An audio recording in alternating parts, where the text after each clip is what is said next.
Hikoya Hadam Aydis Abduri Aqidam G'ulji qizi 1-qism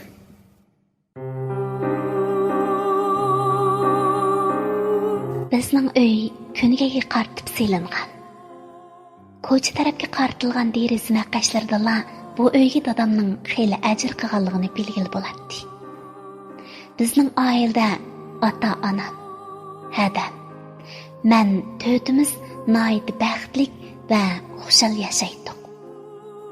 Otam ig'ir besiq, o'ttiri bo'y, bug'doy o'ng, nihoyat timan, kavu qo'saq. Men uning qo'zig'ini zangli qilib, shundoq atab qo'yatdim. Shundoq bir odam edi. Onam bo'lsa g'unchi bo'y, oq pishmaq, qalam qash, qangsharliq, sumbul chashliq, shunchalik ma'ri issiq, chiroyidan kulki ketmaydigan xushxuy ayol edi. Hadam bo'lsa onamning debini edi. U cho'ng bo'lgan siri rang tuzab, bir qarg'an odam qayrilib qaraydigan nihoyat o'maq. To'liq o'tir maktab 1-yillikning a'lochi o'quvchisi edi. Men vijik bo'lsam-mu, chiroy shaklim kavu qo'saq dadamga o'xshaydigan to'liqsiz 2-yillikning a'lochimi emas, nacharmi emas. O'tirdi o'zib chiqib ketib qolgan o'quvchisi edim. Otam bilan onamning bir qatimmo jidallashganini anglamag'achqami yoki ota-onamning cheksiz mehridanmi o'zimni nihoyat baxtli hisoblaydim. Bayramning harfi kuni biz to'timiz yezdagi bovam, momamni ko'rish uchun yo'lga chiqdik. Otamning qo'li mashinaning rolda bo'lsa-mu, bizga ko'zni qisib qo'yib, onam o'qiyotgan naqshiga g'ingshib, onamni teriktirgan edi. Voy, bo'ldilar, o'qimayman. O'zingiz o'qing. Menga agishib o'qib, ritmni bozib atdingiz. Deb domsuyib, naqshni o'qimayli qo'ydi onam. Otam bo'lsa, "Appa xotin, unda qilmay o'qing. Endi hargiz aralashmayman. Sizning ovozingiz bekesil. Men bilan to'y qilib, zoyi ketdingiz." dedi onamga mehr bilan qarab. Otamning gaplari onamni simobdek ertibetdimi, bu qatim shunchalik mo'ngluq. Men azaldan o'qib baxmagan esil naqshini o'qishga boshladi. Hadam ikkimiz orqa o'rindiqda o'ltirib, naqshiga moslashib, bir xil ritmda chavoq chelib, onamga madad berib o'ltirdik. Otamning mashinani to'yiqsiz turmush qilishi beshimni oldi o'rindiqqa tekkizib, qanqib berib, derazaga ustiribdi. Onamning bu naqshisining o'rnini "Voyjon!" degan echinishlik ingrash egilib, onam jimib qoldi. Vaqa yuz berib 5 minut o'tmay vijildigan qutqizish mashinasi kelib, onamni ipmadi. Hadam ikkimizmi onamning keyindan unmag'iniga unmay yig'lab turib elib mashinaga tushib oldik. Onamning ustiga oqraq yepib qo'yilgan bo'lsa-mu, lekin sol tarafidan qon chiqib, oqraqni qizilroqqa o'zgartib qo'ygan edi.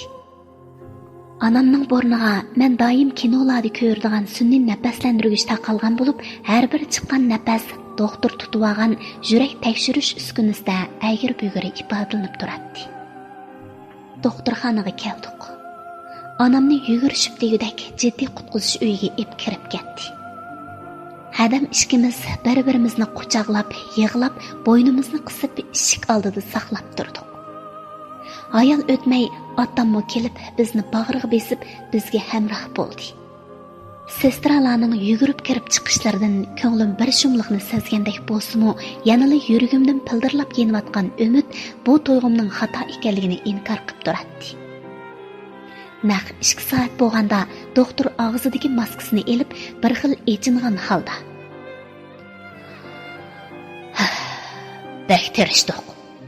Beton tumor jigarni tishib kirib ketibdi. Davolash texnikasi ilg'orroq doktorxona bo'lgan bo'lsa, yangi jigar sog'an bo'lsa, hayot qilishi mumkin edi. Biroq bizning sharoitimiz uningga mos kelmadi. Sabr qilinglar." deb otamning mo'risiga yenik urib qo'yib ketib qoldi. Otam ro'yi chiqib ketgan odamdek tizilib o'ltirib qoldi. Adam ishkimiz nima qilishimizni bilamay otamning qo'lidan tortib turg'izmoqchi bo'lganda otam bizni bag'riga besib Ananglar ketdi. Kelmezki ketdi bolalarım. Bizni tashlab ketdi. deb ho'krab yig'lab ketdi. Onamning bizni tashlab ketganidan yuragim tilinib ketgan bo'lsa-mu, otam bilan hadamning yana qayg'urishini xohlamag'achqa, shu kundan boshlab suyimlik onamni qalbimga ko'mib qo'ydim. Seg'insam, kechalari beshimni yotqonga tiqib elib, hech kimga to'ydirmay yig'layman.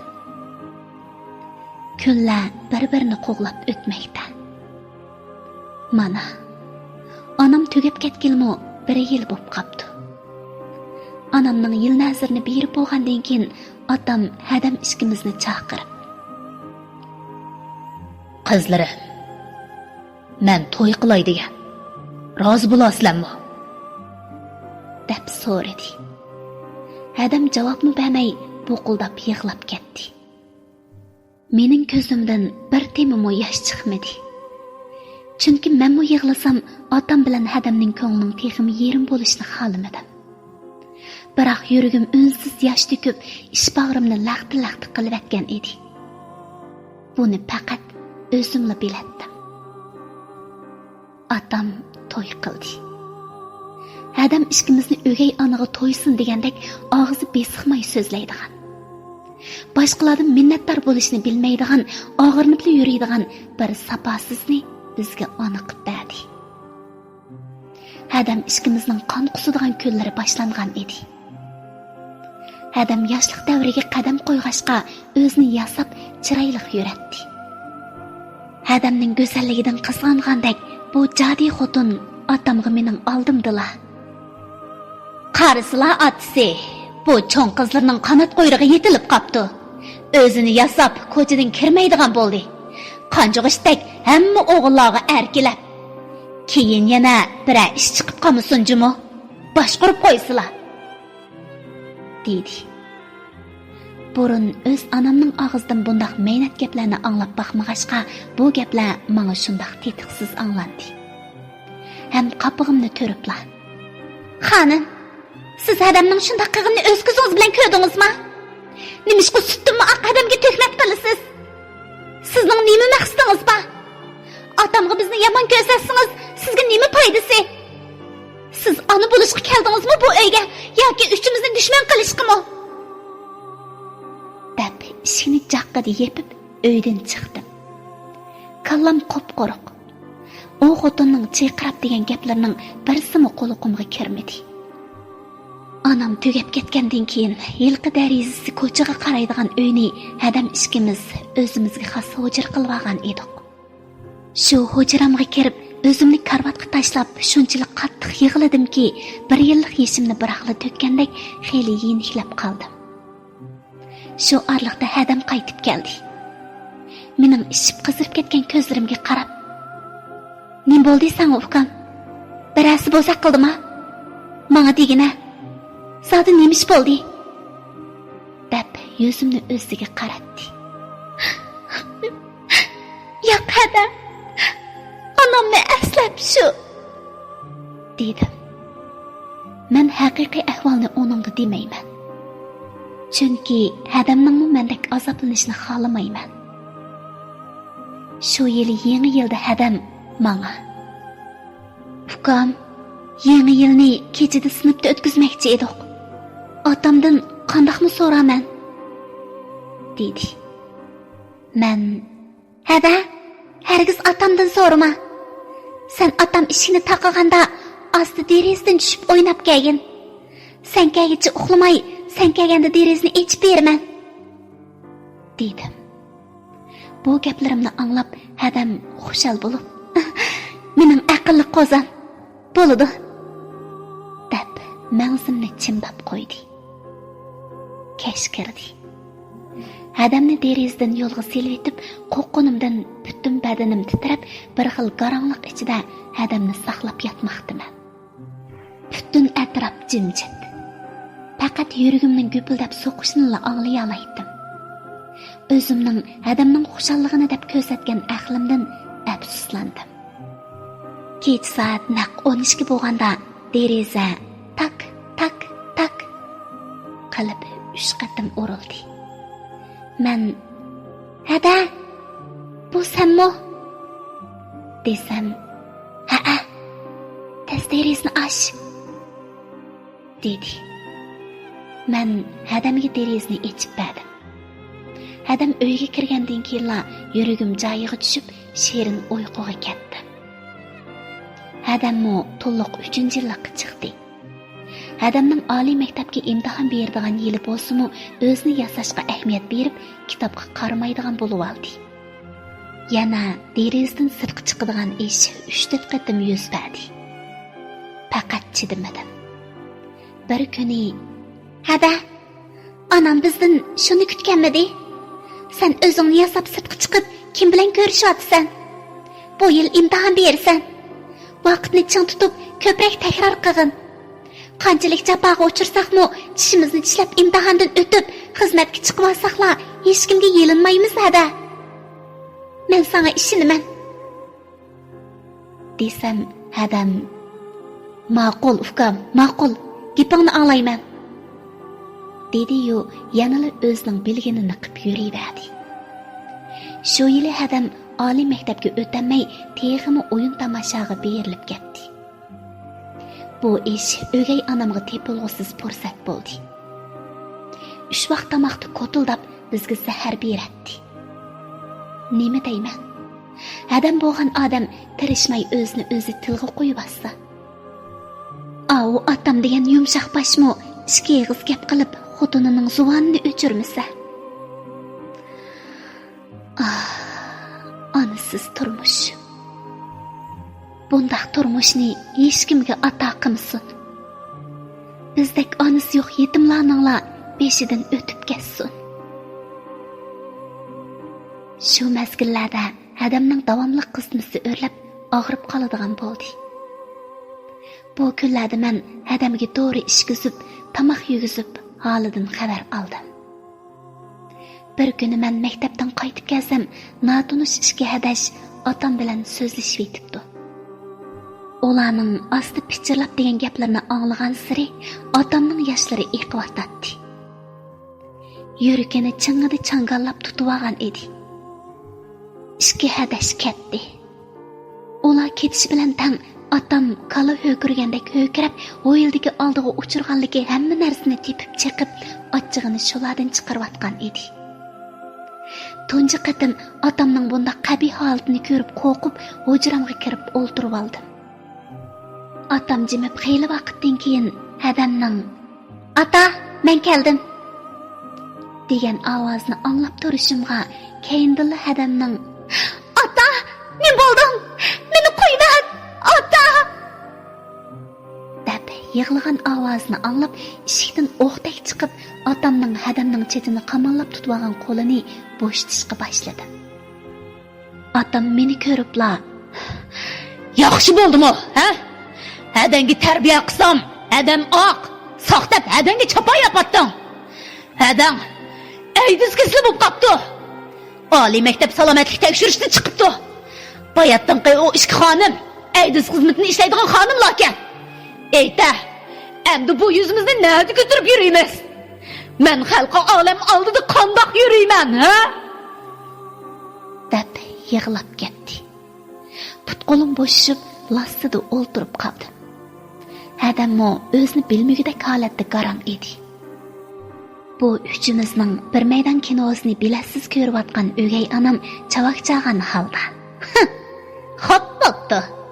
O'zini yasaganning oqibati mushundaq bo'ladi toza" deb shundaq sat yejib qo'yib uyga kirib ketdi. Ham hadamning qoch-quchilarini ochiqib, "Bu chiniqachilar ham aydiz bo'lganlar bu uyga kirmasin. Mening aydiz yuqtirmag'im yo'q" deb ishini jaqqida yepib qo'yib kirib ketdi. Shu chaqdala esimga kelgandek asta o'rnimdan turib, hadamni yo'lab hujrimizga ib kirdim. Hadam texchi o'ziga kelmagan edi. o'shiq gap qilmay hadamni yotqizib qo'yib, otam bilan o'gay onamning qeshig'i chiqib, "Sizlarning hadamning ko'ngliga azor berishinglarga yo'l qo'ymayman. Mening uchun qachonni ayirib beringlar. Hujramda tamoq etib, hadamni bir kun osh qo'ymayman. O'zim qarayman." deb chinni qochlarimni ep chiqdim. Ambardagi kichik ustalni ochib, otam eshik oldiga ekib qo'ygan un, may, guruch, sayko'ktatlarni joylashtirib oldim. Onam ishlatgan tok o'choqni ochib, ustalning ustiga qo'yib ratlab oldim. Ham hadamga qarab, "Hada, nima tamoq yesang, men senga etib berman. Hech kimning sening dilingga azor berishiga yo'l qo'ymayman. Sen qandaqli ish qilgin, mening nazrimda sen eng pok farishtam" deb bag'rimga bosdim. Hadam gaplarimdan ta'sirlandimi yoki o'zining aydis kisliga kiribdor bo'lganligidan o'kindimi bilmayman. Shunchalik esa deb yig'lab ketdi.